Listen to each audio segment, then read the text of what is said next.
저녁 공양들 맛있게 드셨습니까? 네. 이번 봉계 수련회가 더욱 의미가 있고 또 좋은 것은 젊은 입장들이 많이 동참해서 그런 것 같습니다. 훨씬 더 활기가 있어 보이죠? 네. 젊은 사람들이 박수 한번. 예.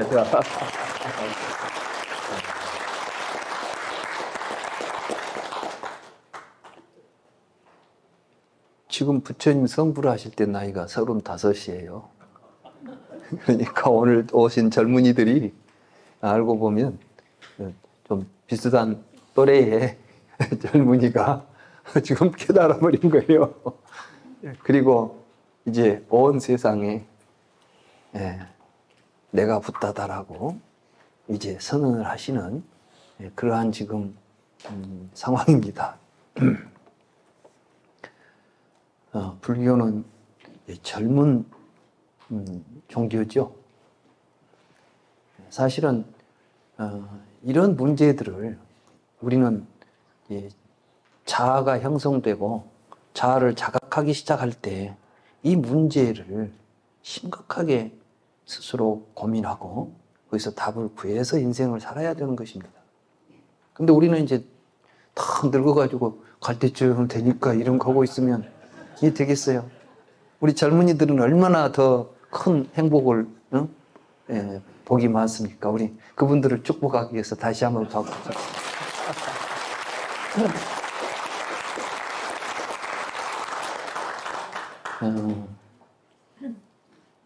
저는 오늘 더 큰 희망을 가졌습니다.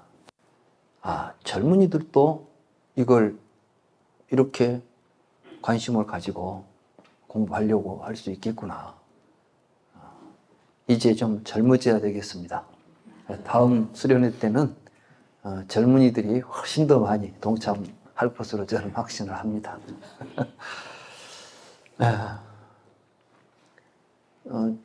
불교에서 부처님이 해결하고자 한 문제는 생사 문제입니다. 왜 우리의 삶의 저 저변에 바닥에 죽음이 자리 잡고 있는가?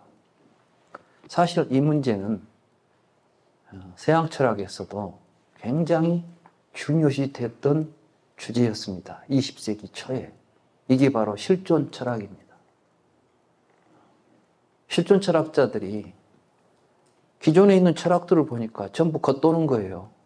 정말 중요한 것은 내가 지금 불안한 나. 그래서 그 실존은 문제였던 거예요.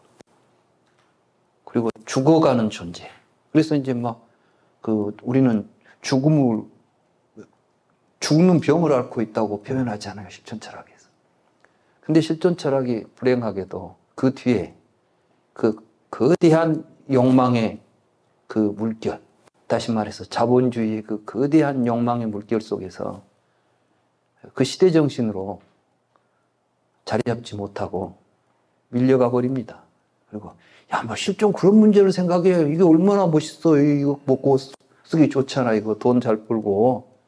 그래가지고 이제 현대인들은 이 자본주의의 물결 속에서 정말 2차 대전이 끝나고 이제 1차 대전이 끝났을 때죠.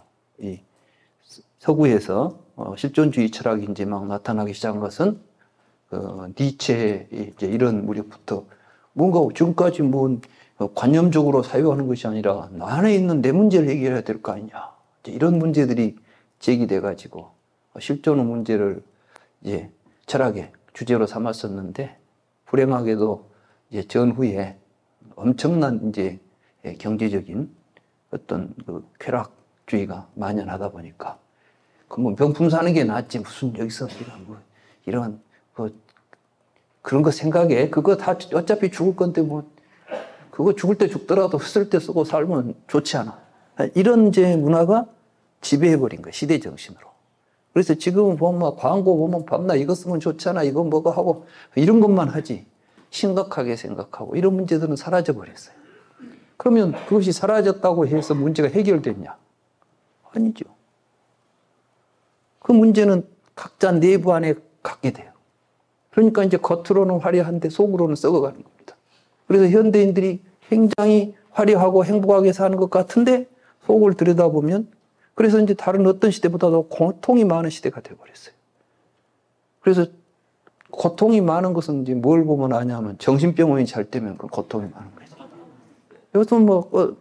요즘은 정신병원 가는 건 옛날에는 정신병원 가면 굉장히 심각한 문제였잖아요. 요즘 정신병원은 감기 정도로 생각하더라고요.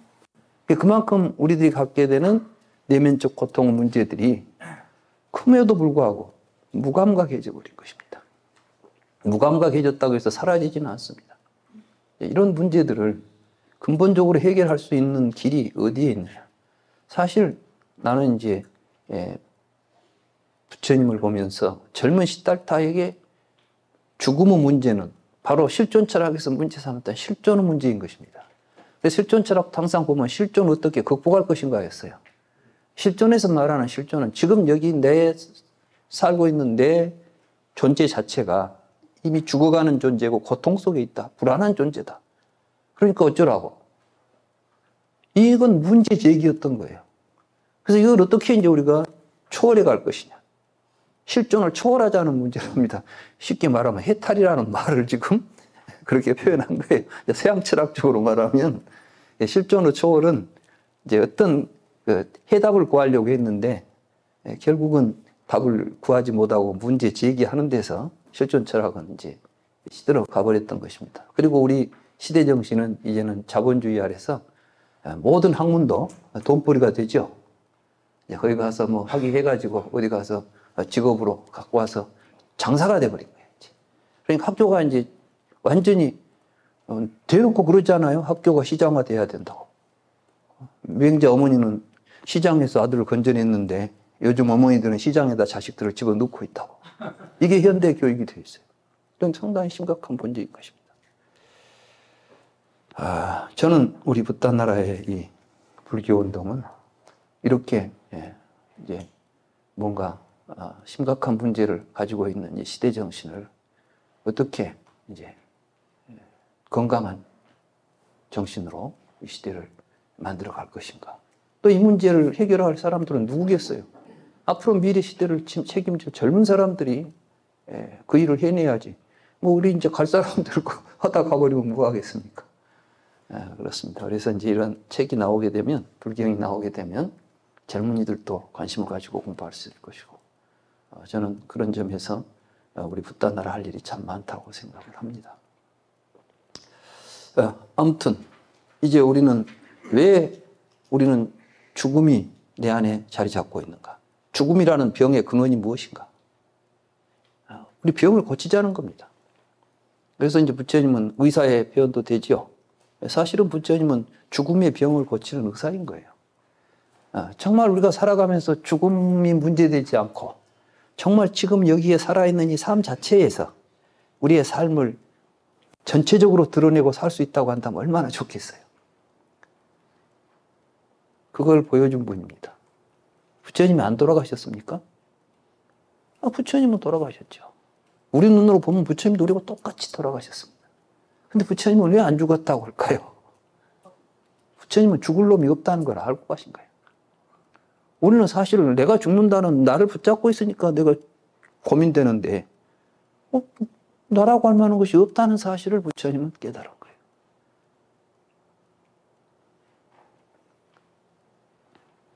그럼 허망할 것 같습니까? 사실은 짐을 놓아버린 것입니다. 그 성경에 보니까 무거운 짐진 자들아 다 내게로 오라 그 말씀이 있더라고. 근데 또 불경에 보니까 아라한을 보고 짐을 벗어버린 자 이렇게 돼 있어요. 우리 인생에 있어서 우리는 다 무거운 짐을 지고 갑니다. 그 무거운 짐이 뭐겠어요? 나라고 하는 짐입니다. 이 나라는 짐을 짊어지고 갑니다. 부처님은 그 짐을 왜 니도 아닌 것을 너라고 붙잡고 니 것도 아닌 걸 니 것이라고 붙잡고 가느냐. 그걸 놓아버리면 된다. 근데 우리는 차마 이걸 놓아버리면 큰일 날 줄 압니다. 부처님 깨닫고 보니까 하나도 큰일 날 일도 없고 놓아버리니까 시원해. 사실은 기독교가 참 재밌는 게 뭐냐면 하나님의 종이 되라고 하는데 그 말이 무엇이냐면 너 없애라 그 이야기예요. 그러니까 기독교 신앙의 본질은 알고 보면 무아인 것입니다. 그러니까 기독교를 제대로 신앙한다면 이제는 죽어서 어디 갈 생각 안 해야 되는 거예요. 저는 종이 이제 다음까지 책임지라고 주인한테 할 수가 없잖아. 나는 그냥 무조건 나 없이 이제 살겠습니다 이거예요. 그러니까 무아의 삶을 살려고 하는 하나의 굉장히 큰 메시지라고 저는 봅니다. 근데 그걸 갖다가 그 위대한 힘을 앞서가지고 신의 힘에 기대서 자기 욕망을 성취하려고 할 때 이미 그건 무아가 아니라 비뚤어진 신앙이 되어 있는 것이고 그것으로는 절대 구원받을 수가 없을 것입니다. 아무튼 우리가 지금 하는 이야기는 부처님 이야기니까 성경 이야기는 그만하기로 하고 그래서 이제 우리는 다시 한번 생각해 봅시다. 나는 무엇을 접촉하고 살까요? 내가 보고 있는 세상은 나는 바깥 세상을 보고 사는 것 같은데 과연 바깥에 있는 세상은 무엇일까요? 바깥 세상이 정말 내가 본대로 있는 것일까요? 아니면 나는 지금 헛개비를 보면서 바깥 세상이라고 하고 있을까요? 이 물음에 대해서 우리가 진지하게 답을 스스로 구해내야 됩니다. 부처님의 깨달음은 그거였습니다. 내가 무엇을 접촉할 때마다 거기에 내가 앞서 있더라는 거예요.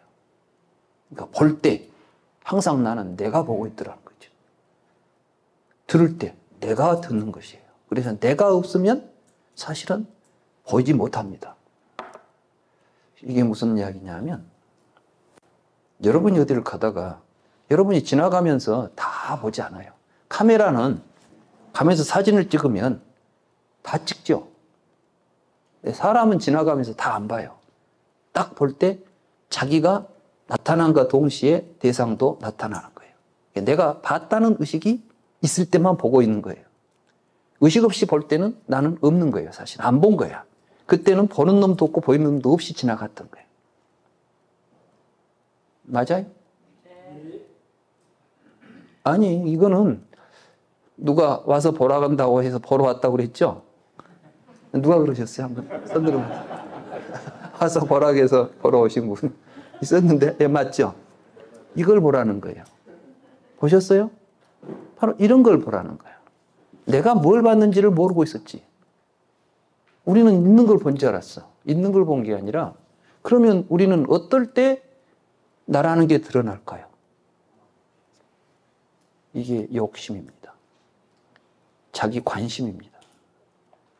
그러니까 이제 길을 가는데 똑같은 길을 갔다 왔어도 뭘 봤냐고 물어보면 다 다른 이야기를 하는 거예요.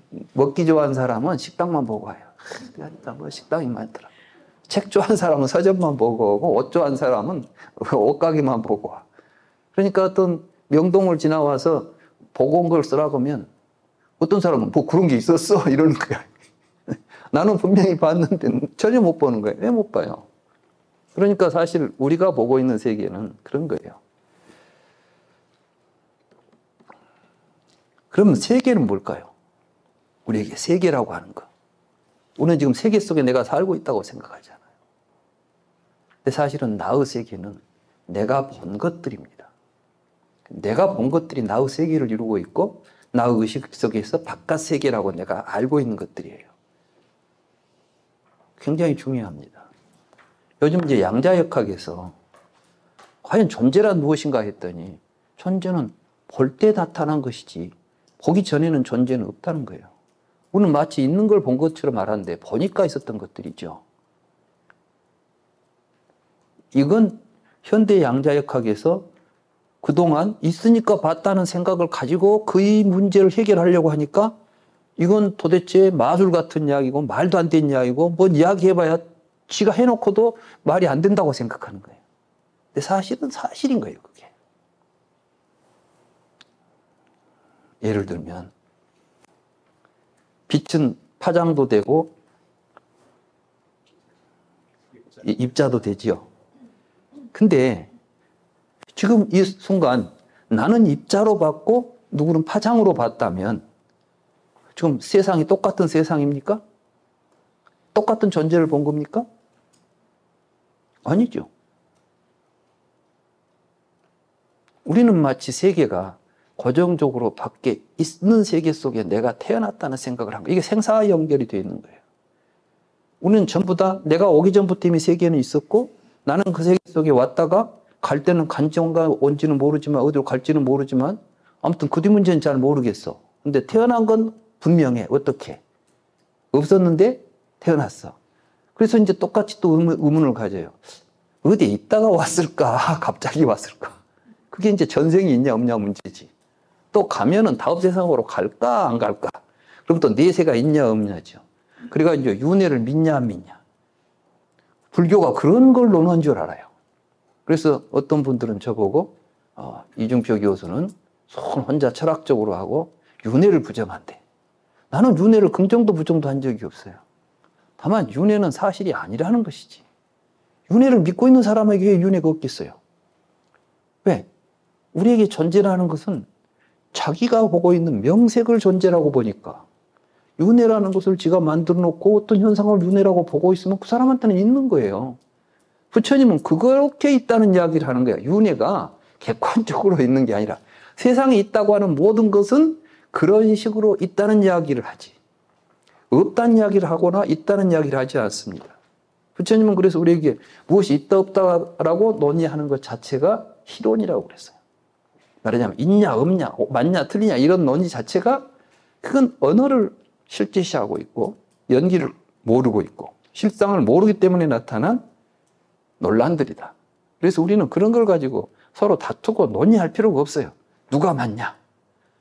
이번에 이제 법륜 스님이 이 정각회에서 법문을 하시면서 윤회 이야기를 이제 누가 물어봤던가 봐요. 그러니까 윤회는 두 가지 차원에서 다르마의 차원과 종교의 차원이 있다.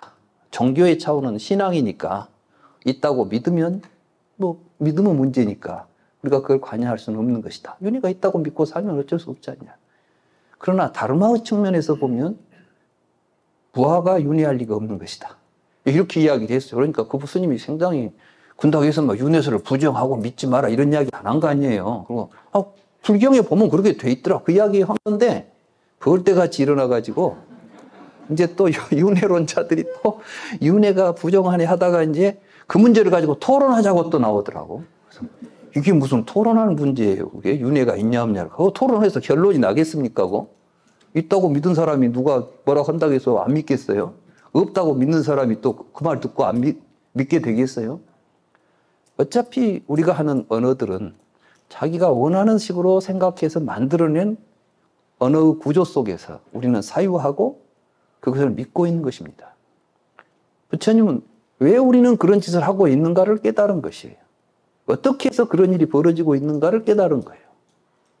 그게 어떻게 벌어지고 있냐 하면 나라고 하는 것이 촉을 통해서 느낌이 일어나고 자기에게 좋은 느낌 이런 것들을 가지고 자기를 만든과 동시에 세계를 만든다. 그리고 그걸 보고 있는 것입니다.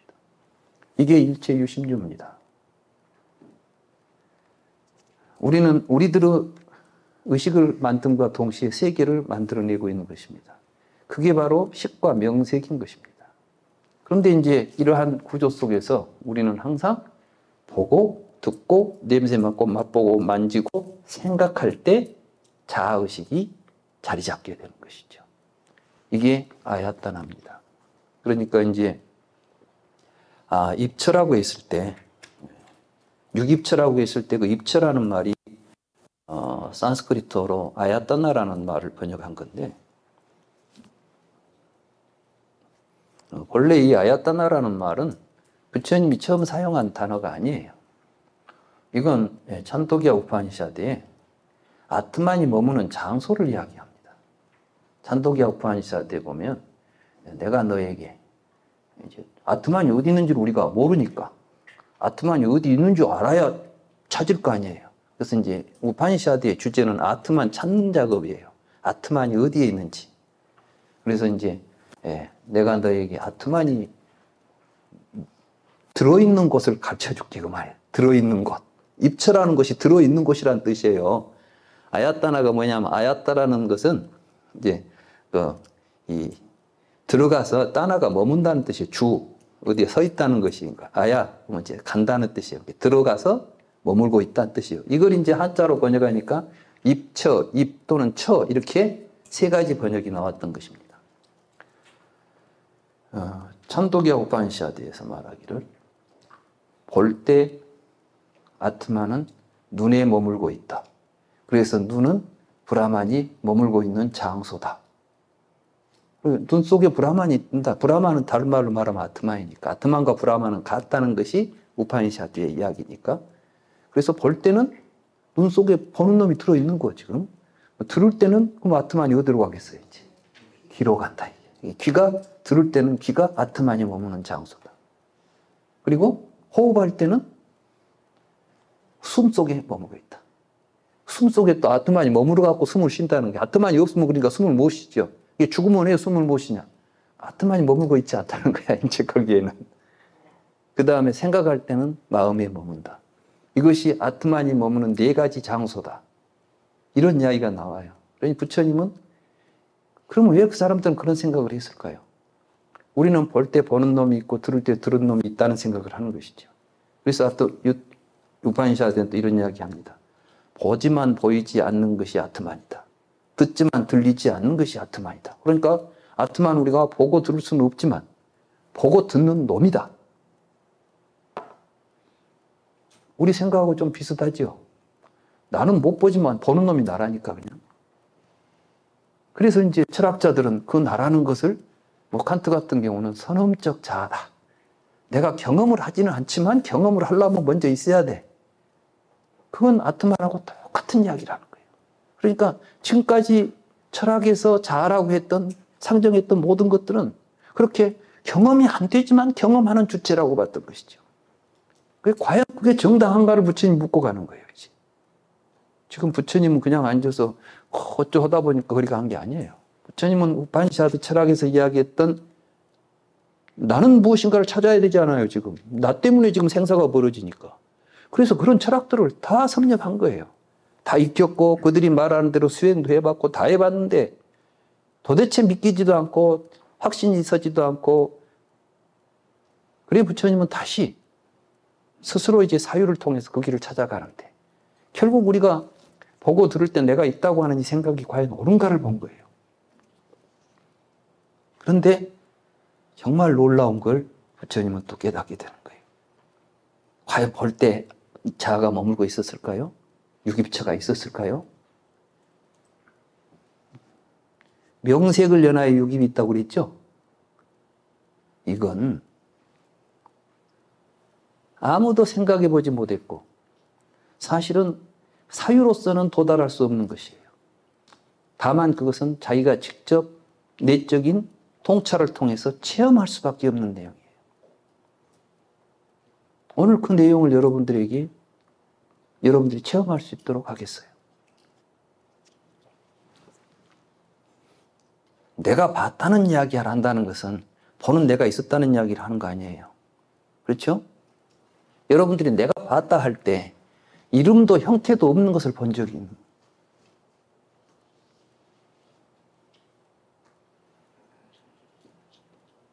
이름도 형태도 없는 것을 본 적이 있습니까? 여러분들이 봤다 그러면 반드시 무언가를 봤어요. 그 무언가는 이름이 있는 것이었어. 지금부터 한번 생각해 보세요. 내가 이름 없는 걸 본 적이 있는가? 이름 없는 것을 봤다는 생각도 안 일어나지만 본지 안 본지도 몰라. 그러니까 우리가 내가 무엇을 봤다고 하는, 나라고 하는, 보는 나, 듣는 나, 이런 것들이 모두가 다 무엇과 연결되어 있어요? 바로 개념, 우리가 말하는 이름, 형태, 이런 것들이 의식에 의해서 대상화되어 있을 때만 볼 수 있는 거예요. 이게 삼사화합이에요. 말하자면 사실은 바깥에 우리가 뭘 보는 게 아니라 내가 본 것은 명색이었고, 그렇죠? 그것이 유깁에 있어서는 외입처로 드러나는 겁니다. 그래서 3, 4합이라는 것은 내입처, 외입처, 식인데 이 구조는 명색, 명색육입이라고 하는 연기 속에서 세 개의 고리가 있잖아요. 이 고리는 그래서 굉장히 중요합니다. 다른 연기를 사유하는 것과는 차원이 다르게 이제 거기 가서는 우리 내면에서 일어나는 엄청난 보이지 않는 미세한 부분을 보게 되는 것이죠. 이 부분을 이제 뒤에 불교학에서는 미세라고 표현해요. 세라는 말을 써요. 근데 촉 위로는 우리가 이제 이미 대상화되어 있고 개념화되어 이런 것들을 보는 것은 추라고 그래요. 추.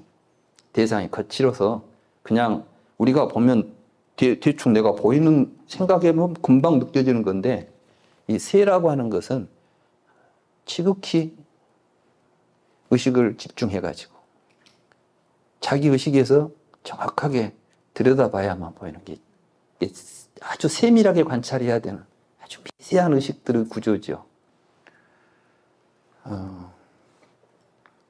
그래서 이제 붓다가 도달한 지점이 명색이 있으니까 우리가 보는 것 모두가 다 이름과 형태를 가지고만 보지 그거 없이는 아무것도 못 본다는 사실을 알게 되죠. 그러고 나서 다시 이제 그러면 이름과 형색은 무엇에 의해서 드러나죠? 식에 의해서 드러나고 또 식은 그걸 분별한다는 건 또 무엇에 의해서 드러나요? 분별은 항상 명색을 분별하고 있는 거예요. 그래서 식의 근거가 다시 명색이고 명색이 다시 식이 되는 구조를 보는 순간 우리가 지금까지 이 두 개의 장난이라는 걸 아는 거예요. 식과 명색의 상호 이 부분이 사실은 우리는 붓다의 깨달음을 이야기할 때 무명 이야기를 자주 해요. 무명. 근데 그 무명은 그걸 몰랐다는 거예요. 내가 지금까지 본 게 뭔가 있어서 본 줄 알았더니 명색에 있어서 식이 있고 식에 의해서 명색이 있어서 상호 의존하고 있는 명색과 식이 서로 의존해서 계속해서 작동하고 있는 구조가 있는 거예요. 우리 의식의 구조가. 그건 우리 중생들이 가지고 있는 근본적인 의식 상태입니다. 그 상태를 우리는 모르고 있는 거예요. 그리고 마치 식은 주관이고 명색은 객관화되어 있어요. 그래서 우리는 자기 마음이에요. 식도 지 마음이고 명색도 지 마음이야. 근데 이걸 둘로 딱 해서 주객으로 분리하고 의식에 의해서 지각 활동이 일어날 때 이것을 내입처, 거기서 보여지는 대상을 외입처라고 구분한 구조 속에서 우리는 촉을 일으키니까 자꾸 우리의 마음이 외부의 대상에 이제 욕망으로서 작용하게 돼요. 그렇게 해서 이제 우리의 삶이 진행되는 가운데 우리에게 끊임없이 자아의식이 강화됩니다. 그건 이제 어린 애들이 성장하는 과정에서 자아는 점점 더 강화되죠.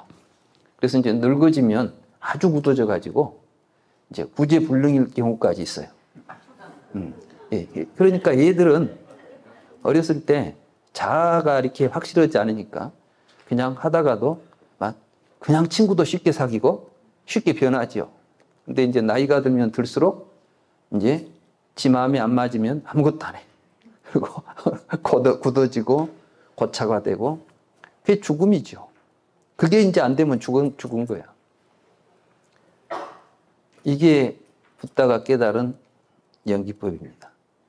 그래서 사실은 무명을 전하여 행이 있다 할 때의 행은 식과 명색이 의존하는 구조를 모르고 그 구조 속에서 반복적으로 그 구조를 계속 똑같은 패턴으로 돌리는 거예요.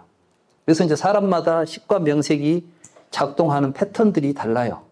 그래서 그 패턴에 따라서 개별적이고 다른 모습들을 보이고 있는데 근본적인 구조는 그렇습니다. 그래서 그걸 이제 식주 증장이라고 경에서는 표현을 해요. 우리들의 식이 머물면서 증장에 가면 뭐가 늘어나요? 명색이 늘어나요. 그러니까 얘들이 크면서 뭘 이제 계속해서 많이 성장하면서 뭐가 늘어나냐면 아는 단어가 많아지는 거예요. 단어가 많아진 만큼 세계가 넓어지는 거예요. 우리가 알고 있는 세계는 내가 알고 있는 단어예요. 그러니까 사실 우리는 언어 세계 속에 사는 거예요. 언어로 만들어진 집이에요. 세계는 언어로 만들어져 있어요.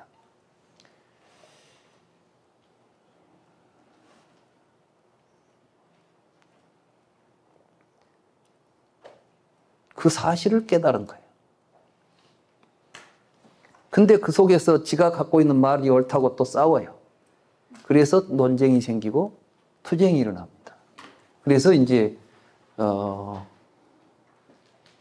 그 꿀덩어리경에 보면 그 과정을 굉장히 정밀하게 설명을 해주는데 이런 식으로 불교를 이해하지 못한 사람들이 그 경을 보면 그 부분은 설명이 이제 해석이 잘 안 돼 버려요. 그래서 제가 이제 번역하면서 영어 번역본 뭐 여러 가지 번역본을 보다가 그쪽 부분을 가니까 전부 거기 가서는 이제 막 헷갈려가지고 그대로 우왕좌왕 번역들이 아주 우왕좌왕 되는 것을 봤어요. 그만큼 사실은 우리가 지금 이제 중요하게 봐야 될 그 부분들이 왜곡되어 있다는 사실입니다. 더군다나 명색을 물질과 정신이라고 해석을 해버리고, 그래서 이제 뭐 사람이 수태해가지고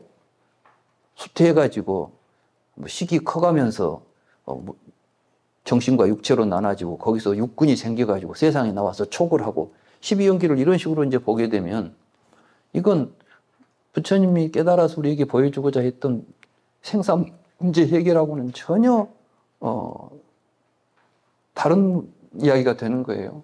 우리는 그 이야기를 지금까지 3세 양중인과로 12연기를 보고 그거 부처님이 깨달았다고 공부해 왔지 않습니까? 이건 이제 빨리 시정돼야 됩니다. 그리고 나서 부처님이 깨달은 건 내가 모르고 살았구나. 그러니까 식이 형성돼가지고 명색과 의존해서 이런 식으로 생사가 벌어지고 있구나라는 사실을 깨달아요. 그래서 실제로 이제 부처님이 내가 보살이었을 때, 내가 깨닫기 이전에 이 문제를 생각해가지고 도달했다고 하는 지점은 식과 명색입니다. 그게 쌍윗다 니까의 나가랑이라고 하는 경에서 붓다가 그 부분까지만 이야기해요. 근데 후대 학자들은 부처님은 뭐 십지연기도 이야기했고, 또 12지도 했고, 어떨 때는 9개만 하기도 하고, 10개도 하기도 하고, 11개도 하고, 막. 그래가지고 숫자만 세고 앉아 있어요. 사실은 그 각각의 연기설이 무엇을 우리에게 부처님이 강조하고 보여주려고 하는 것인지에 대한 이야기는 어디로 가버리고, 똑같은 이야기가 하나가 빠진 것도 있고, 들어있는 것도 있고, 막, 이런 걸 가지고 이론이라고, 불교학이라고 하고 있어. 그건 불교학이 아니에요. 사실은 십지연기에서 보여준 내용은 12지연기하고 연결이 되어 있습니다. 왜냐하면 부처님은 그걸 이제 그래서 집이 일어나고 있구나. 이게 계속해서 반복되면서 계속해서 뭔가 누적되고 있는 거예요.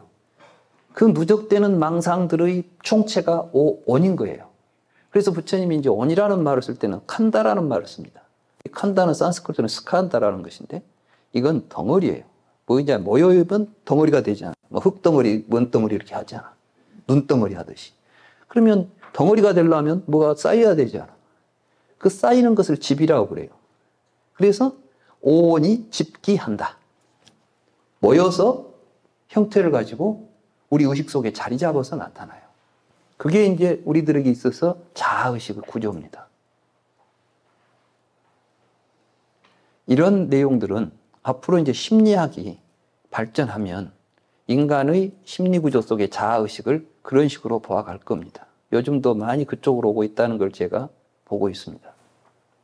옛날에는 인간의 마음이라고 하는 것이 있어가지고 객관적이고 보편적인 어떤 실체가 있어서 그것이 어떤 식으로 작동하는가를 보려고 했던 게 심리학이었어요. 그래서 막 걔한테 뭐 종치고 뭐 좀 침 나오더라. 그러니까 의식은 이렇게 해서 이런 작용을 하고 있는 게 의식이 이런 작용이 있다. 이런 식으로 했거든. 근데 의식은 그렇게 존재하지 않아요. 의식은 삶을 통해서 형성되고 있고 끊임없이 부단히 변화해 가고 있습니다. 그래서 그걸 무상하다고 말하는 것입니다. 근데 우리는 그것을 자기가 좋아하는 구조 속에서 애착하고 집착해서 자기 것으로 잡고 있기 때문에 똑같은 의식을 하고 똑같은 행동을 하려고 하는 것입니다. 그리고 마치 그걸 못하면 자아를 상실한 것처럼 자존심도 상하고 내가 마치 뭔가 무시당한 것 같은 느낌을 갖죠. 내 생각대로 안 되면. 이런 것들이 전부 다 그렇게 형성된 의식 덩어리의 장난이라는 사실을 붓다가 깨달은 거예요. 그 이야기를 부처님이 이제 그 많은 경전 속에서 우리에게 세세하게 그걸 사유할 수 있도록 설명하신 게 불경입니다. 그래서 불경을 읽어보면, 그런 맥락을 읽어보면 모든 이야기들이 한 곳을 향하고 있어요. 그게 이제 연기죠. 그래서 붓다는 이제 마지막 무명 때문에 이렇게 살아왔고 그 삶이 이런 구조로 의식을 만들었구나 해서 지금 깨달음을 마지막 시간에 이제 이렇게 말씀을 하신 겁니다. 그때 여기서는 지금 무명을 위한 행위 있고 이렇게 쭉 순관의 이야기만 나오고 있는데, 사실은 이 두 가지는 이제 유전문과 환멸문을 이야기한 것입니다. 여기서는 이 유전문과 환멸문을 각각 역관과 순관으로 통찰하셨어요. 그건 이제 붓다가 내가 깨달음을 얻는 과정을 이제 설명하실 때 보면, 나는 노사가 무엇인지를 물었다가 무명까지 왔고, 무명에서 다시 노사로 사유했다는 것을 역관과 순관이라고 이야기합니다. 다시 이제 멸관으로 가서도 역관과 순관이 이루어집니다. 이 구조가 사성제입니다.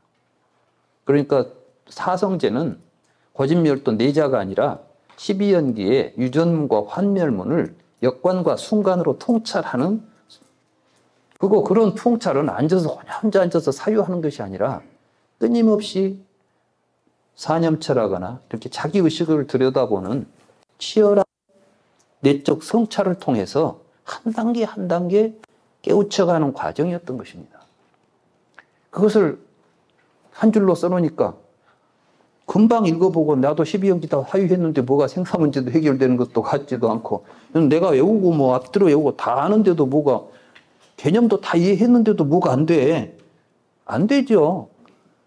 말만, 단어만 보고 있었지, 지 마음속에서 지금 유가 내 마음속에 무엇인지 그걸 자기 안에서 확인을 못 해봤으니까. 그러니까 부처님은 오면 네가 볼 수 있도록 보여주겠다는 거예요. 보여주는 건 바로 그걸 보여준 겁니다. 부처님은 그걸 우리에게 와서 보라고 말씀하신 거예요. 이건 누구나 다 와서 볼 수 있다는 거예요. 이건 특별한 사람만 되는 게 아니에요. 그래서 부처님은 이것은 열심히 하면 하루 저녁에도 해결하는 문제다고까지 이야기를 합니다. 그래서 저는 이제 이 내용을 무명을 연하여 행이 있고 행을 연하여 식이 있고 이렇게 해버리면, 불경을 열어놨는데 처음에 보니까 부처님이 깨달았다. 그런데 무명을 연하여 행이 있고 무슨 말인지 알아듣겠어요? 그래서 저는 이제 이 부분을 굉장히 고민했어요. 책을 열자마자 못 올 소리 해버리면 열었다가 도로 닫아버릴 거 아니에요. 못 닫게 해야지. 끝까지 보게 하려면은 이 부분이 굉장히 중요한데, 그래 제가 고심하다가 이제 풀었습니다. 그 내용을 지금부터 읽겠습니다. 세종께서는 초저녁에 연기를 순관과 역관으로 사유하셨습니다. 나라고 할 만한 것이 없다는 사실을 알지 못하는 무지에 의지하여 내가 있다는 생각을 만드는 행위들이 나타난다. 이때 제가 이제 번역을 하면서 느꼈던 것은 쌍카라가 항상 복수로 나와요. 다른 단어들은 연기에서 단수입니다. 이게 이제 산스크리트나 이런 데는 단수와 복수가 굉장히 엄격해요. 근데 쌍카라가 단수가 아니라 복수인데, 그러니까 행이라는 것은 그걸 삼행이라고 그래요. 신구의. 우리가 이제 말할 때 신체적인 행동, 그 다음에 언어적인 행동, 의식적인 행동이 있잖아요. 이 행동들을 통해서 우리는 뭘 만드냐 하면, 그 행동을 통해서 자기를 자기가 만들어가요. 그러면서 내가 있다는 생각이 계속해서 굳어져 가는 겁니다. 만들어져 가는 거예요. 그래서 나는 행을, 자아를 형성하는 우리들의 삶이라고 봅니다. 무지에 의해서 우리는 계속해서 나라고 하는 것을 만들면서 삽니다. 그게 무명을 연하여 행이 있다는 이야기죠. 그래서 이 행위들에 의지하여 분별하는 마음이 생긴다. 이게 이제 식이죠. 분별하는 마음에 의지하여 이름과 형색이 나타난다. 그러니까 내가 이제 분별하게 되면 반드시 밖에는 이름과 형태를 내가 분별하게 되니까 그때 드디어 이름과 형태가 구체적으로 우리들 의식 속에 등장하는 거죠. 이름과 형색에 의지하여 보고 듣고 냄새 맡고 맛보고 만지고 생각하는 주관들이 나타난다. 그러니까 이제 보는 나, 듣는 나, 이런 우리가 주관이라고 하잖아요. 나는 이제 내 입체를 주관이라고 하고 외 입체를 객관이라고 우리가 요즘 말로 쓰자면 그렇게 써야 된다고 생각해요. 그래서 우리는 이제 주관의 구조가 6가지로 되어 있는 것이죠. 보는 주관, 듣는 주관. 그리고 이 보고 듣고 냄새 맡고 맛보고 생각하는 이걸 배제해버리고 주관적인 요소를 어디서 찾을 수 있겠어요? 없습니다. 사실은 주관과 객관이라는 말이 등장하는 것은 우리들의 인지활동을 통해서 자아가 있다는 생각을 전제했을 때만 가능한 개념들이에요. 그래서 이제 유기체에 의지하여 객관들을 접촉하는 경험이 있다. 그때 비로소 유기체를 통해서 명색이 객관화됩니다. 그 명색이 객관화됐을 때를 촉이라고 부르는 거예요. 이렇게 객관화되어 있는 촉을. 그러니까 이 촉이라는 개념이 굉장히 사실은 어려운 단어입니다. 그냥 내가 바깥에 있는 거 보고 다니는 걸 그건 촉이에요. 근데 그 촉이 사실은 우리 의식 속에서는 내가 보고 있는 의미로 촉을 하고 있지 않은 거예요. 쉽게 말해서 내가 뭘 봤다고 하는데 전부 지 안에 있는 명색을 보고 앉아 있는 거이지. 지 안에 없는 것은 못 본다니까. 제가 그런 이야기 했지 않습니까? 봄에 산에를 가면 그도 뭐 식물 도감이라도 보고 꽃 이름을 아는 애들은 가면서 이건 먹고 보고 이름들을 다 보며 가는데 모르면 다 잡초 그러고 그냥 너는 뭐 야생화 그러고 딱 야생화 보고 왔대. 근데 아는 애들은 지가 알고 있는 단어는 야생화야. 그럼 야생화를 보는 거야 그냥. 근데 뭐 제비꽃도 보고 뭐 애기 똥풀도 보고 뭣도 보고 했으면은 지가 아는 이름을 보면 다 그걸 보고 오는 거야. 그러니까 내가 보는 것이 알고 보면 있는 걸 보고 있는 게 아니라 지 안에 있는 명색만 보고 다니는 거예요. 그러면서 명색이 하나씩 늘어나는 걸 지식이라 하고 우리는 지금까지 교육을 명색 심기만 했던 거예요.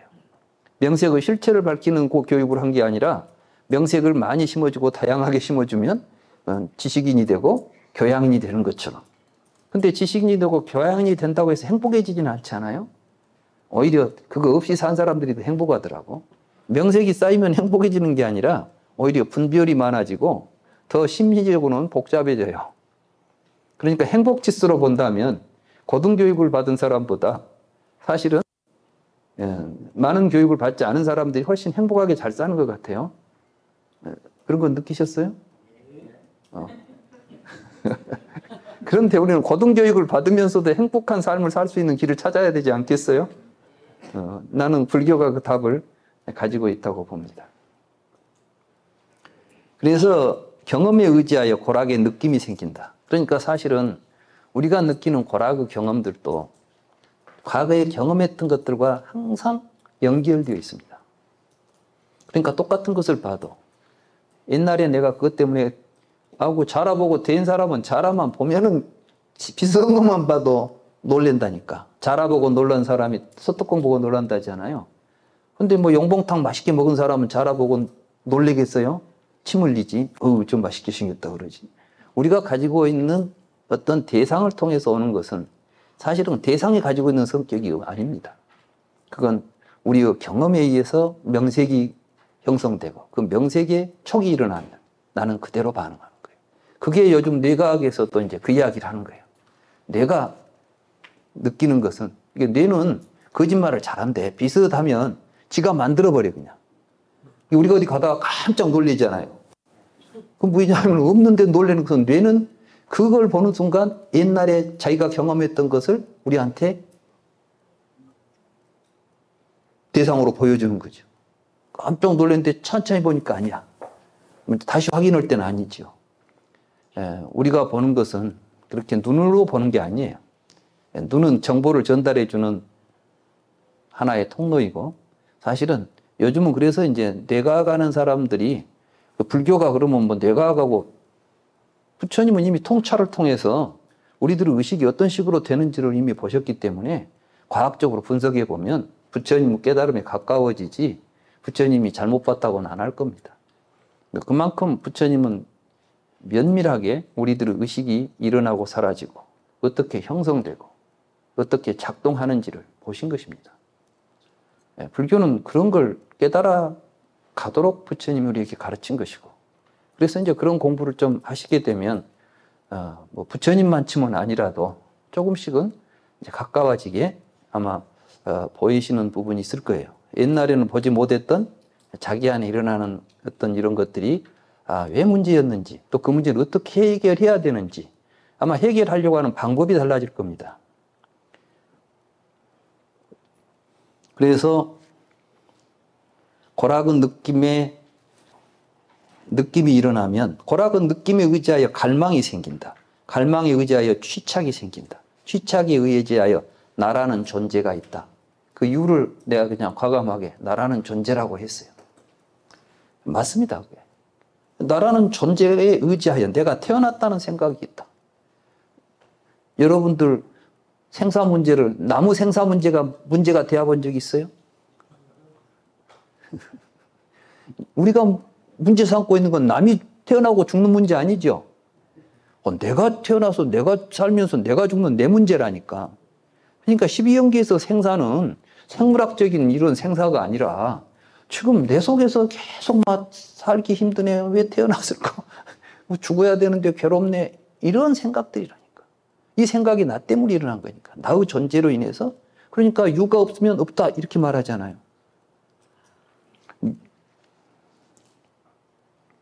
태어났다는 생각에 의지하여 늙고 죽는다는 생각과 근심, 슬픔, 고통, 우울, 고뇌가 생긴다.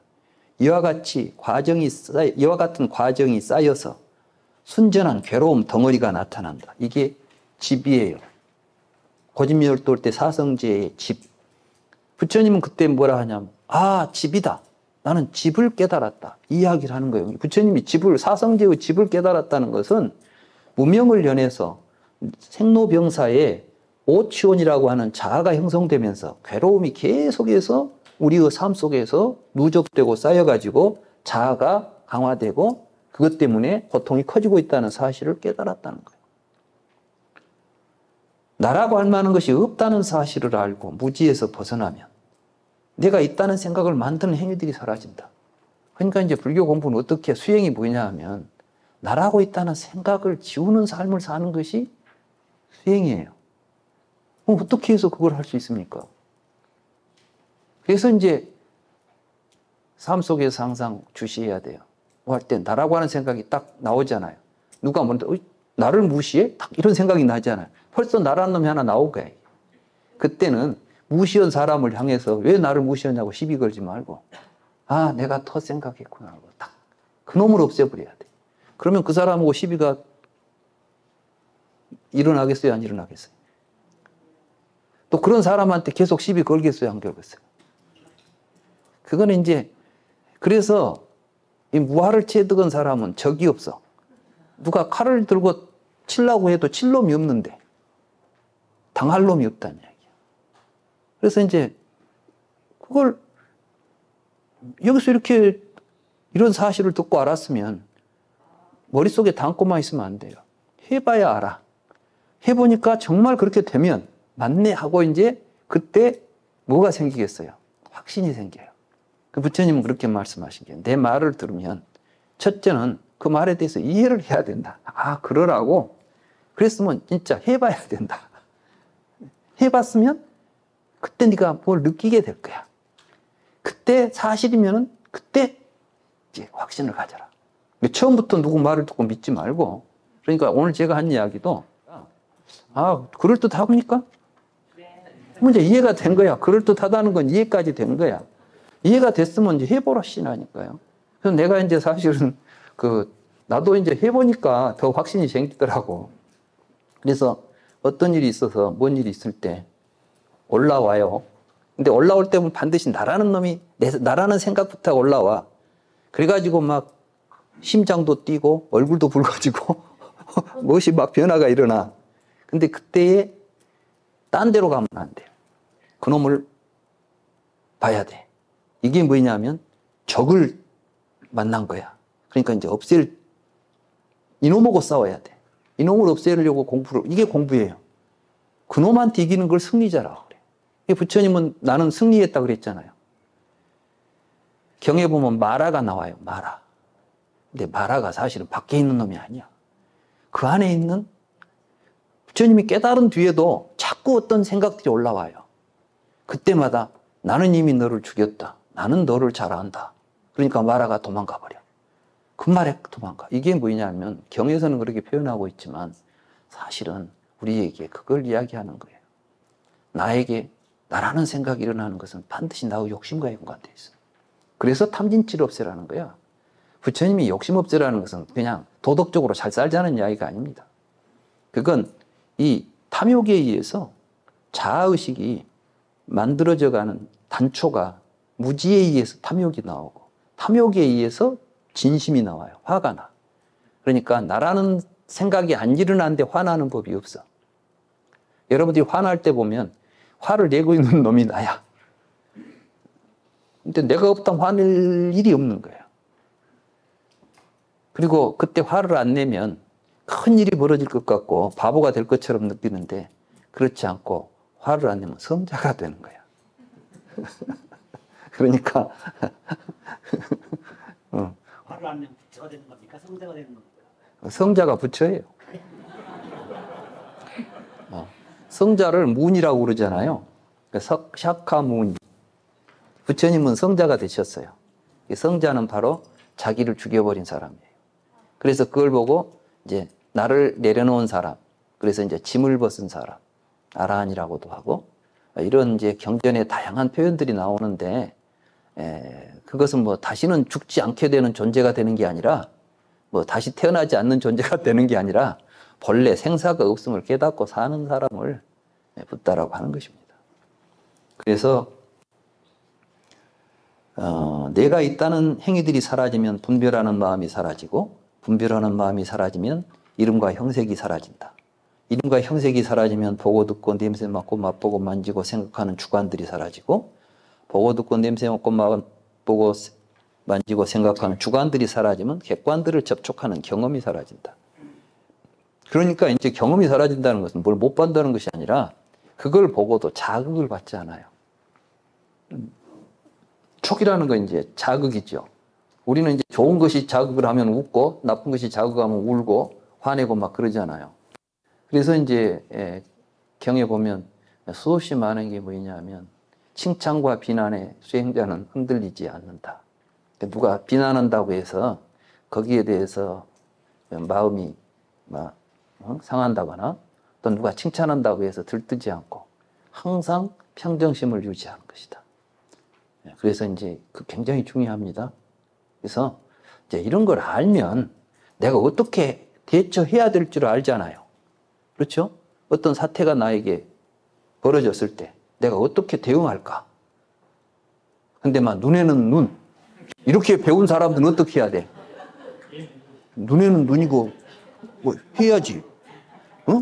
그게 그러니까 지금 우리 주변에 보면 많은 종교들이 있어요. 근데 그런 종교에서 어떻게 하라고 하는 메시지가 있습니다. 가르침이 있고 우리에게 어떤 방향을 설정해 주는데 그게 과연 제대로 된 것인지 한번 반성해 볼 필요가 있어요.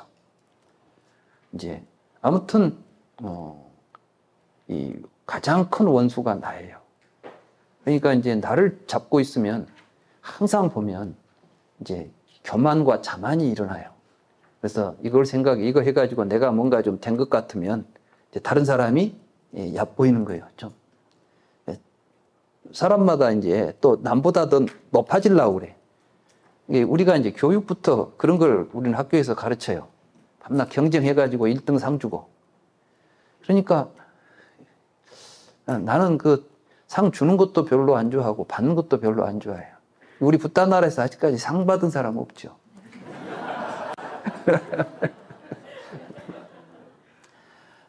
상 받을 일을 안 해서 안 준 게 아니라 이런 거 주고받고 하다 보면 이상한 이 자만, 교만 이런 게 생겨서 수행에 도움이 안 됩니다. 그래서 여기서는 아무리 해도 알아줘도 안 해야 돼.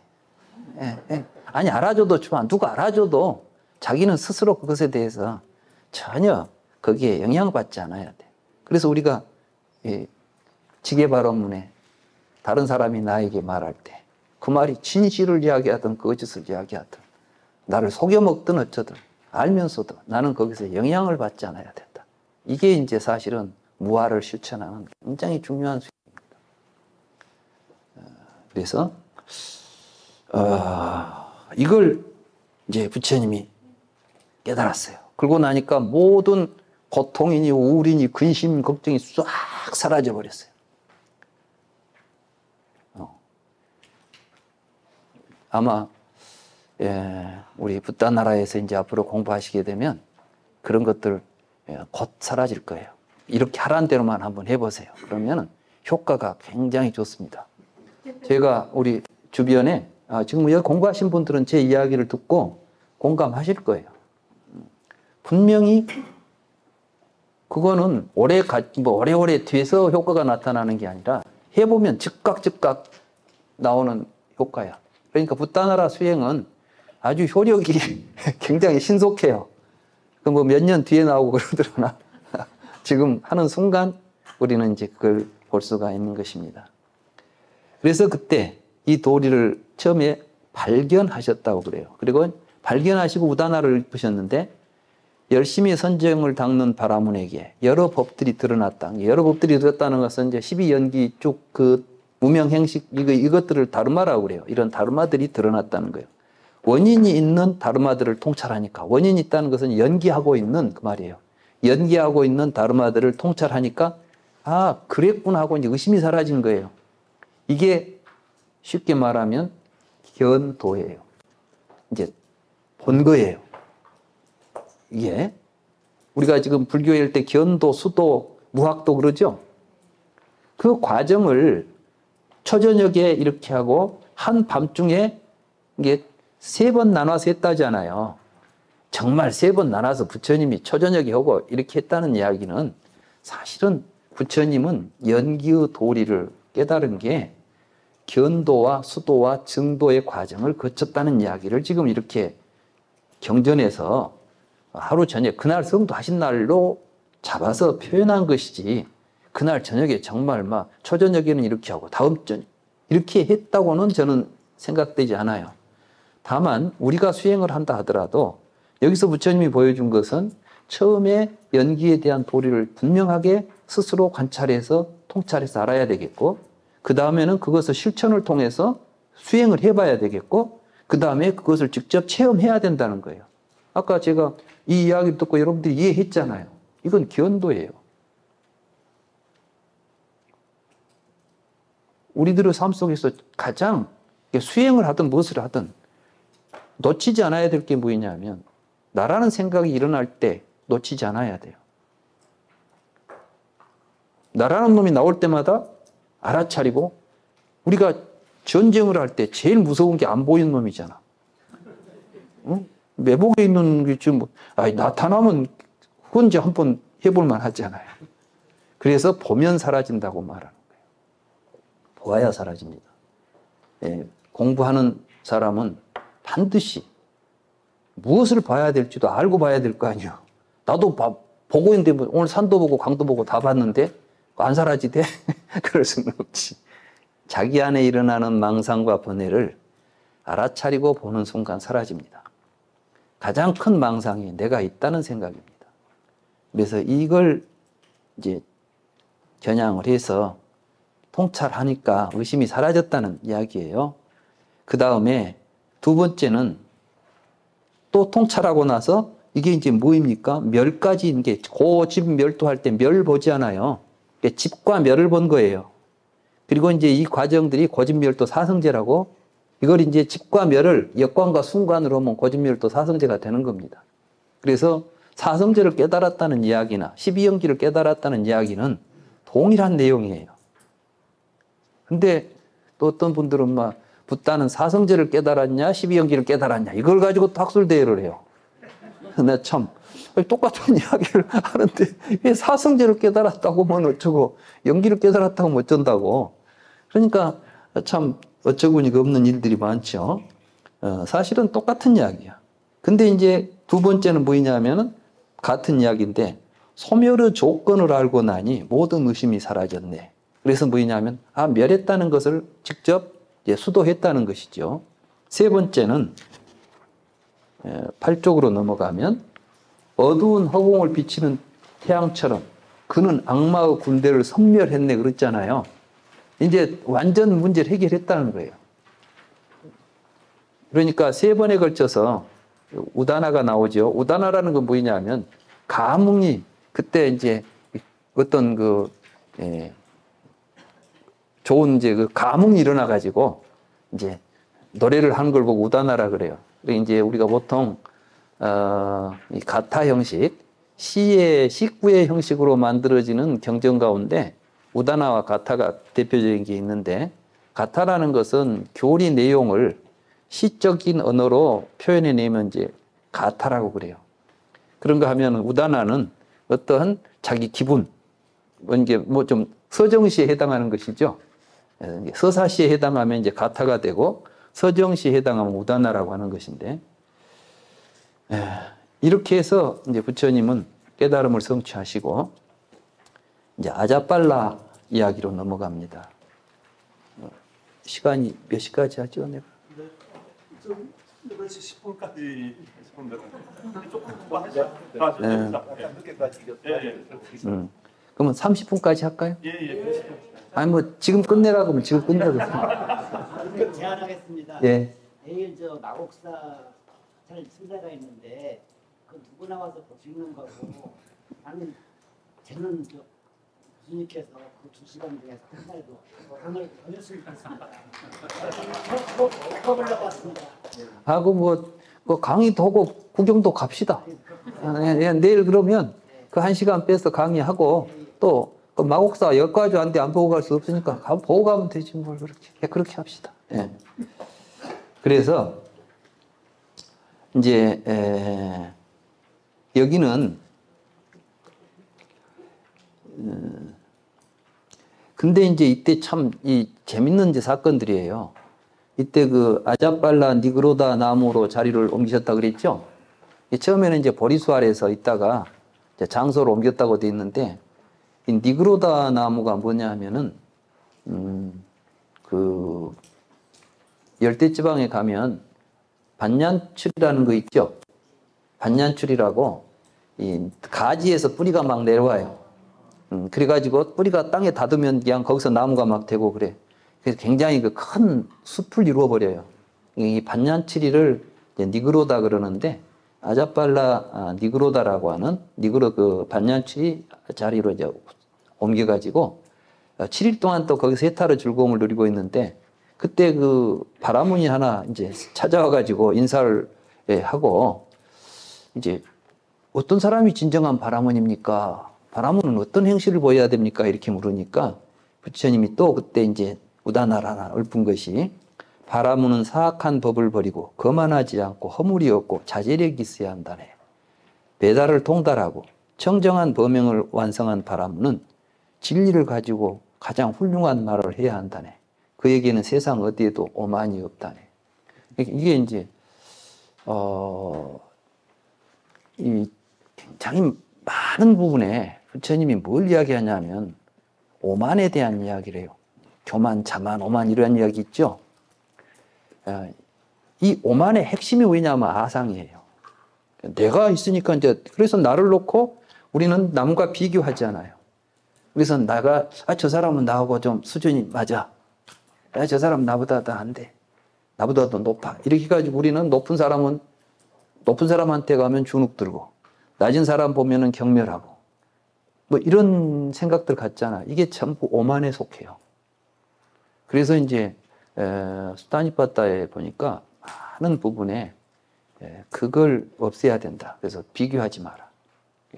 그건 무슨 말이에요? 사실 우리는 다 똑같은 한 몸이고 평등한 존재라는 걸 자각해가는 것이 공부인데 공부하면서 오만한 마음 생기고 벌써 이제 그런 오만이 생겨버리면 이미 공부로부터 멀어진 겁니다.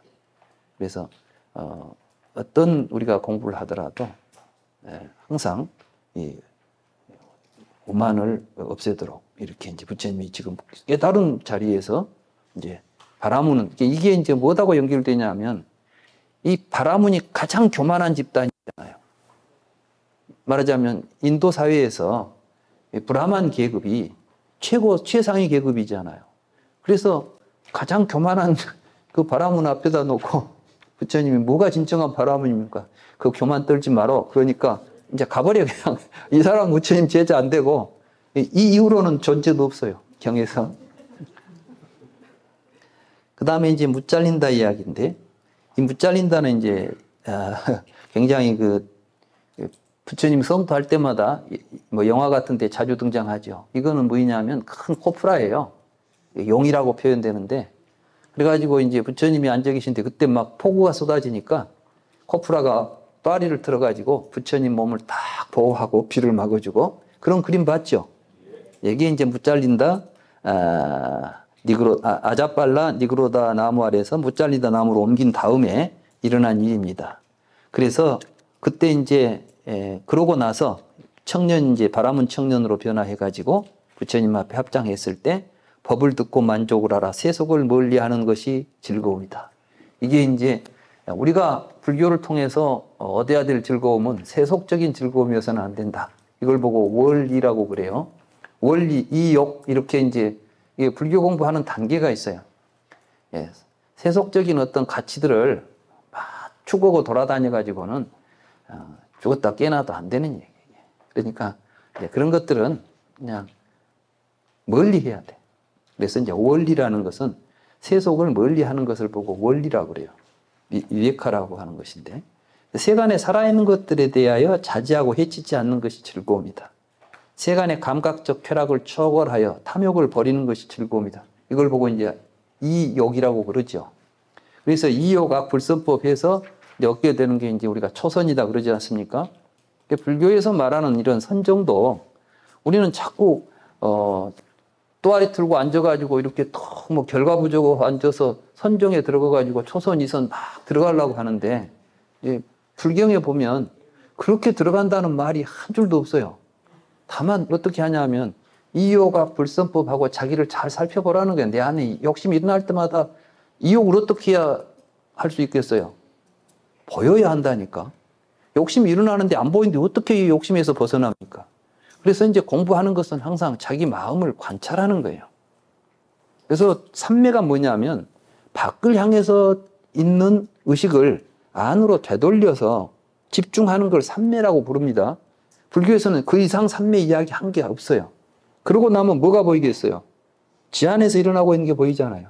그러니까 내가 이제 이렇게 말을 하면서도 사실은 내 의식은 항상 그 안을 놓치지 않아야 돼. 행주자와 어묵동정에 항상 무엇을 하더라도 그걸 안 놓치고 있으면 절대 벗어날 수가 없어요. 근데 그게 안 되니까 하다 보면 거울이 팔려가지고 딴 생각해버리고 이러니까 안 되는 거지. 그래서 이제 그게 이제 이욕을 하는 단계가 되면 초선정에 들었다 이렇게 말하는 겁니다. 그 나는 무엇이다 라고 하는 아만의 억제야말로 진정으로 최고의 즐거움이다. 근데 이제 여기에 아스미라고 하는 말을 내가 그냥 여기서 나는 무엇이다 라고 번역을 했어요. 우리 교만의 모든 핵심은 뭐냐면 먼저 내가 뭔데 라고 하는 내가 교수인데 뭐 내가 뭔데 내가 박사인데 막 이런 것들이 이제 우리에게 문제가 돼요. 그래서 이제 번역을 할 때 내가 있다라고 하는 좀 너무 내가 있다? 이런 생각이 교만이 아니라 사실은 나의 존재를 나는 무엇이다 라고 자기 존재를 자기 나름대로 규정하고 거기서 갖게 되는 교만한 마음, 이걸 이제 아만이라고 우리가 부르는 것입니다. 라자야따나 이야기. 그래서 이제 그 안에 있다가 그것도 밑에 가는데 그때 이게 이제 부처님에게 처음 귀의한 사람들이에요. 우리는 놀랍게도 부처님에게 처음 귀의한 사람은 비구들이 아니라 상인들이었어요. 이제 옥갈라라고 하는 나라의 그 장사꾼인 따푸사와 발리카라고 하는 사람이 여행을 하는데 저녁에 꿈속에서 조상이 나타나가지고 이제 선몽을 해주는 거예요. 뭐라고 했냐면, 여봐라, 얼마 전에 바른 깨달음을 성취하신 세존께서 라자야타나 나무 아래에 계신다. 너희들은 세존을 찾아가서 만타와 꿀덩어리를 공양하라. 이게 만타라는 것이 뭔 그 음식인가 봐요. 이게 제가 설명했죠. 어떤 쌀과자인 것 같아. 예, 그 만타가 있대요. 그걸 하고 이제 꿀을 공양하라. 그러면 너희에게 오랫동안 이익과 즐거움이 있을 것이다. 그래서 이제 따푸사와 발라카가 이 만타와 꿀덩어리를 부처님에게 올립니다. 그래서 이제 부처님께서 이제 그걸 뭐 맨손으로 받을 수가 없다. 그러니까 사천왕들이 알아듣고 이제 그릇을 하나씩 갖고 가지고 수종으로 만든 4개의 그릇을 세종께 바쳤대요. 근데 이제 하늘에서 사천왕들이 정말 내려왔는지 아니면 이제 이 사람들이 부처님한테 그냥 맨손으로 드릴 수가 없어서 자기들이 가지고 있는 아주 귀한 그릇을 부처님에게 올려서 바쳤던지 이런 걸 이제 표현을 이렇게 하는 거예요. 경전상의 표현은.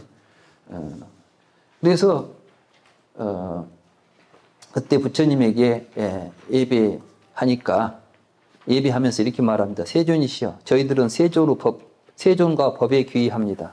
세존께서는 저희를 놔주소서. 지금부터 살아있는 날까지 귀의하겠나이다.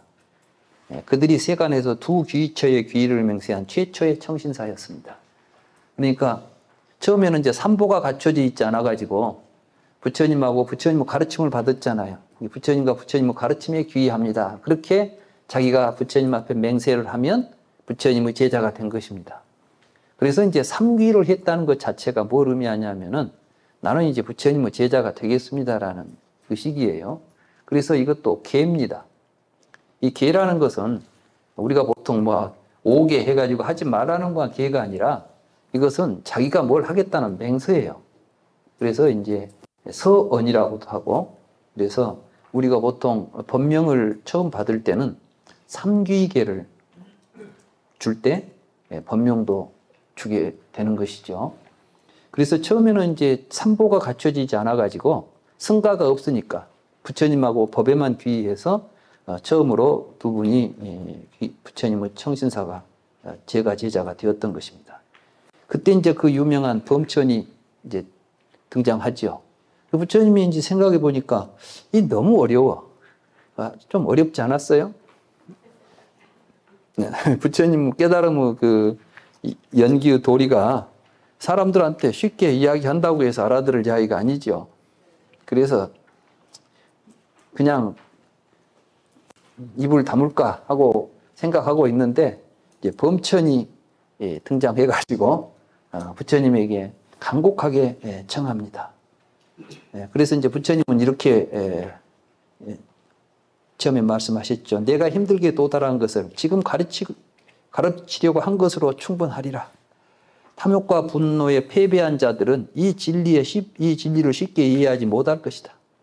세상의 흐름을 거슬러 올라가는 미묘하고 심오하고 보기 어렵고 미세한 진리를 어둠 덩어리에 뒤덮인 탐욕에 물든 자들은 보지 못할 것이다. 사실은 이 불교 공부는 세류를 거슬러 가는 것입니다. 세상에 가는 대로 따라다니는 것은 이건 공부가 아닙니다. 세상 사람들은 전부 다 욕심을 쫓아다니지 않습니까? 근데 부처님은 그 욕심을 버리라고 했지 않습니까? 이게 이제 근데 그걸 우리가 결단해야 하는 것이죠. 우리도 이제 그 길로 가겠다라고 하는 결심을 하고 그렇게. 근데 그렇지 않고는 이 진리를 볼 수 없다. 탐욕에 물든 자들은 이 진리를 볼 수 없다. 아까 탐욕이 무엇의 원천이라고 그랬죠? 네, 아상을 만드는 원천이에요. 근데 아상을 없애라는 이야기를 100번 해줘도 탐욕을 가지고 있으면 탐욕이 누구를 중심으로 해서 만들어져요? 지욕심을 탐욕이라고 그러는 거야. 지욕심을 가지고 저도 만들고 지 욕심을 키워가는데 어떻게 나를 버리는 공부가 가능하겠습니까? 그래서 이제 이와 같이 성찰하신 세종께서 진리를 가르치시지 않고 편안히 지내기로 마음을 먹었습니다. 그러니까 이제 범천이 깜짝 놀래가지고 이제 부처님께 와가지고 3번 청하는 이야기가 바로 그 뒤 이야기입니다. 뭐 이런 이야기들은 이제 읽어보시면 알 거고, 지금부터는 깨달은 이야기를 했으니까 이제 그 다음은 이제 쉽게. 그래서 처음 이제 법륜을 굴리시는 이야기가 오비구를 찾아가서 처음 이제 녹야원이라고 그러죠. 근데 부처님께서 깨달으신 곳하고 녹야원까지의 거리가 150km가 되던가. 그 정도 되더라고요. 제가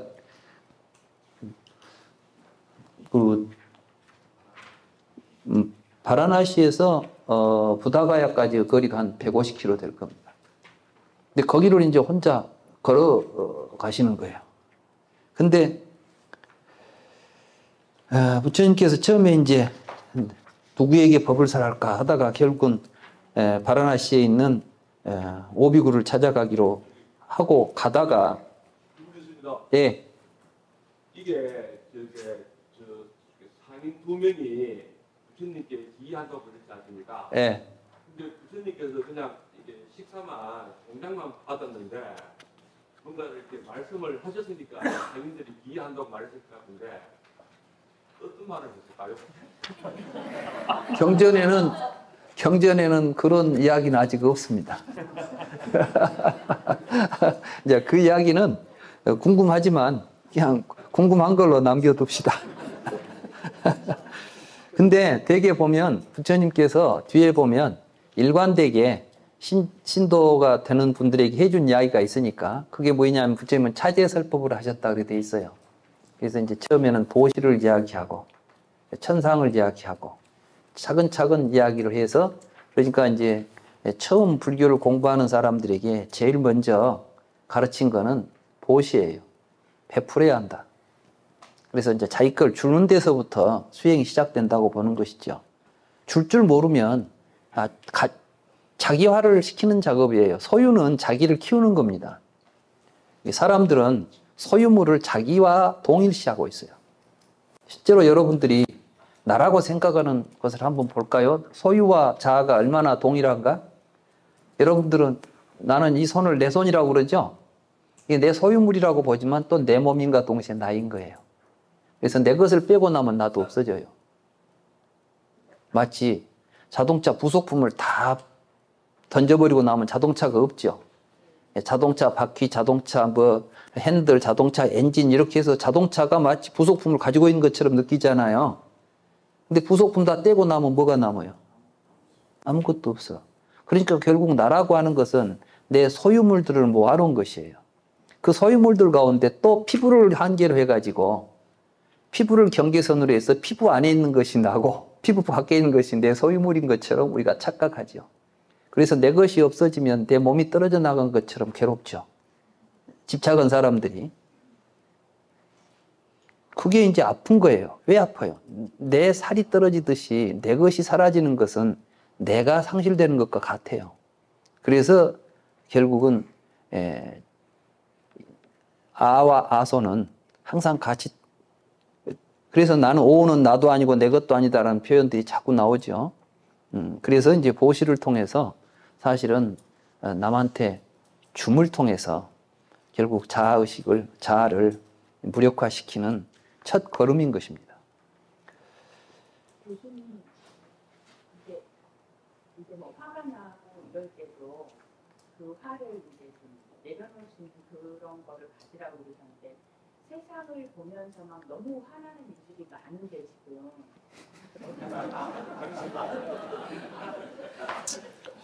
네. 근데 우리는 이제 무관심하는 것을 이야기하지는 않아요.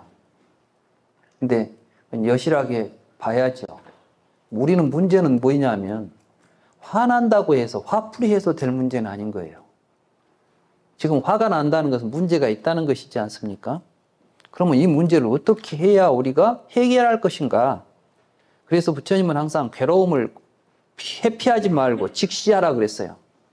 직시하라는 것은 무엇이냐면 지금 우리에게 일어나고 있는 어떤 사건들이 굉장히 불만스럽고 문제가 있다고 생각하면 그러면 이제 우리는 이것에 대해서 어떻게 할 것인가? 냉정하게. 거기서 흥분해가지고는 해결이 안 됩니다. 그래서 거기에 대해서 막 화가 나서 막 어쩔 줄 모르고 이런 것보다는 부처님 당시에 정세가 그 만족스러웠겠어요? 심지어는 부처님이 태어나신 그 카필라라고 하는 나라가 옆에 있는 마가다의 왕이 와가지고 이 석가족을 몰살시켜 버립니다. 근데 그 마가다 왕을 부처님은 또 맞이해요. 그래서 그분을 교화합니다. 굉장히 놀라운 일이에요. 적을 두어서는 안 되죠. 누구를 적대시하고 그것을 없애서 해결하는 문제가 아니라 그 문제를 일으키는 사람이 마음을 변화시킬 수 있도록 또 새로운 생각을 가질 수 있도록 노력하는 작업들이 더 중요하다고 봅니다. 물론 이제 뭐 어떤 여러 가지 구조가 있겠지만 이제 방향성이 그렇다는 이야기를 저는 하는 것입니다. 실제로 그래서 부처님의 그 전생담에 보면 누굽니까? 그 부처님의 사지를 잘라내는 가리왕 이야기가 나오죠. 그 금강경에도 나오죠. 근데 이 가리왕을 부처님이 이제 인욕을 할 때 두 가지 버전이 있어요. 하나는 무엇이냐면 나의 인욕을 도왔다.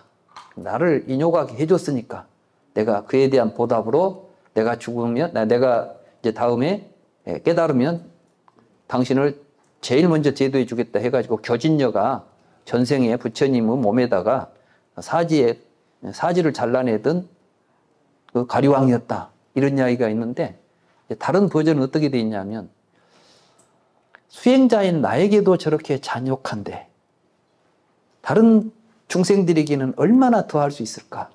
이 악을 막아야 된다. 이렇게 생각해가지고 그래서 저 사람을 내가 먼저 교화해야 되겠다. 그래서 그 사람에게 대해서 무한한 자비심을 일으켰다는 거예요. 이게 우리가 이제 사람을 상대할 때 악감정을 가지고 상대하면 절대 해결이 안 됩니다. 그래서 이제 품고 또 그걸 어떻게 해서든 바른 길로 갈 수 있도록 바르게 갈 수 있도록 노력하는 이런 작업들이 그래서 끝없는 큰 넓은 마음을 키워가는 것입니다. 그래서 이제 그런 걸 볼 때 수행의 좋은 계기로 삼읍시다. 그래서 이런 거 볼 때 그러나 옳고 그름에 대해서는 우리가 분명하게 시비는 알아야 돼. 이것이 옳은 것인지 그런 것인지는 이게 이제 반야가 하는 것은 판단이에요. 판단은 바르게 하되 거기에서 우리가 거기에 내 감정이 휘둘려 가지는 않아야 되겠다. 근데 좀 너무 또 진도가 엉뚱한 데로 가면 시간도 다 됐네. 이제 내가 2분 동안에 다른 이야기들을 정해버리겠습니다. 그래서 이제 부처님은 야사라고 하는 이제 그 동네 바라나시의 대부호의 아들이 바라나시는 지금도 큰 도시지만 인도 부처님 당시에도 큰 도시였던가 봐요. 근데 그 청년이 활락을 즐기다가 이제 활락에 쥐가 나버린 거야. 그래가지고는 이제 그 쾌락에 빠져 있다가 쾌락에 물려버리면은 이제 정신이 좀 가버린가 봐요. 그래서 이 친구가 이제 거의 이제 막 미치다시피 해가지고 막 답답하고 짜증난다고 막 외치고 저녁에 막 집을 나와버리고 그러니까 이제 부모들이 막 찾으러 다닐 정도로 이제 혼자 집에서 나와버린 게 새벽에. 그러다가 부처님이 있는 데까지 가서 막 악을 쓰고 돌아다니니까 이리 와봐라 그래가지고 그러니까 막 여기는 뭐 답답할 일도 없고 짜증날 일도 없는 데가 있으니까 이리 와봐 그러니까 온 거예요. 그때 이제 부처님이 법을 설해서 야사에게 왜 네가 그렇게 했겠느냐 뭐 이런 이야기 했지 않겠어요. 부처님이 뻔히 알잖아. 부처님이 옛날 해봤던 일 아니야.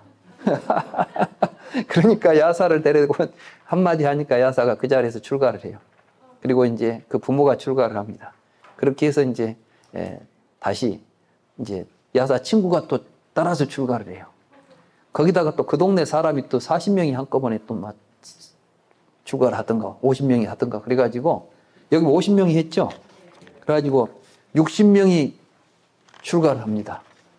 그렇게 해서 이제 부처님의 설법을 듣고 부처님께서 이제 우리는 이 법을 펴러 가자 하고 이제 이게 그 유명한 이제 전법 선언 아니겠어요? 제가 사실 이번 부처님의 발자취를 따라서라고 하는 주제로 이번 공부 주제를 이렇게 잡은 게 무엇 때문이었냐 하면 앞으로 이제 불경이 나올 겁니다. 오늘 우리 부처님 때보다 더 많은 10명이나 더 많은 70명이 모였잖아요. 그죠? 예. 사실 오늘 저는 전법 선언을 하려고 이제 부처님 법이 나왔잖아요. 사실 그동안 우리 스님 말씀하셨지만은 법신이 없이 살았던 거예요, 우리가. 우리는 부처님이 2000년 전에 왔다 갔다는 이야기만 들었지 부처님이 뭘 이야기했는지 제대로 된 부처님 말씀이 없이 우리는 지금까지 살아왔던 거예요. 이번 우리 붓다나라가 불경을 만들어내는 것은 이제 법신불이 다시 이 세상에 법신불이 출현한 것입니다. 우리는 이 부처님을 모시고 방방곡곡 세계 곳곳에 가서 이 법을 널리 펴야 되지 않겠습니까? 또 그보다 더 의미 있고 보람 있는 일이 어디가 있겠습니까? 저는 제 인생에서 아무리 생각해도 내가 살다 보니까 난 이제 어려서 그런 생각을 했어요. 뭘 해도 재미가 없는 거야. 하다 죽어버릴 건데 뭐 대통령으로 하면 뭐 하겠어, 죽을 놈이. 이런 생각을 하니까 아예 만사가 뭐 의욕이 없었어요. 불교를 만나가지고 이야 이게 그래. 그래 저는 지금까지 그 뒤로 이제 이 공부를 하면서 정말 저는 후회 없이 살았습니다. 정말 내가 젊어서 내가 17살 때 처음 불교를 만난 건데 이때 내가 이 불교를 만나지 않았다면 내가 어떻게 지금 이 삶을 살 수가 있겠습니까? 내가 무엇이 됐을지도 모르지. 그런데 다행히 부처님 법을 만나가지고 내 자신의 삶이 나는 정말 보람 있었다고 생각하기 때문에 여러분들에게도 자신 있게 말씀드릴 수가 있습니다. 이제 정말 보람 있는 인생 한번 만들어 갑시다. 감사합니다.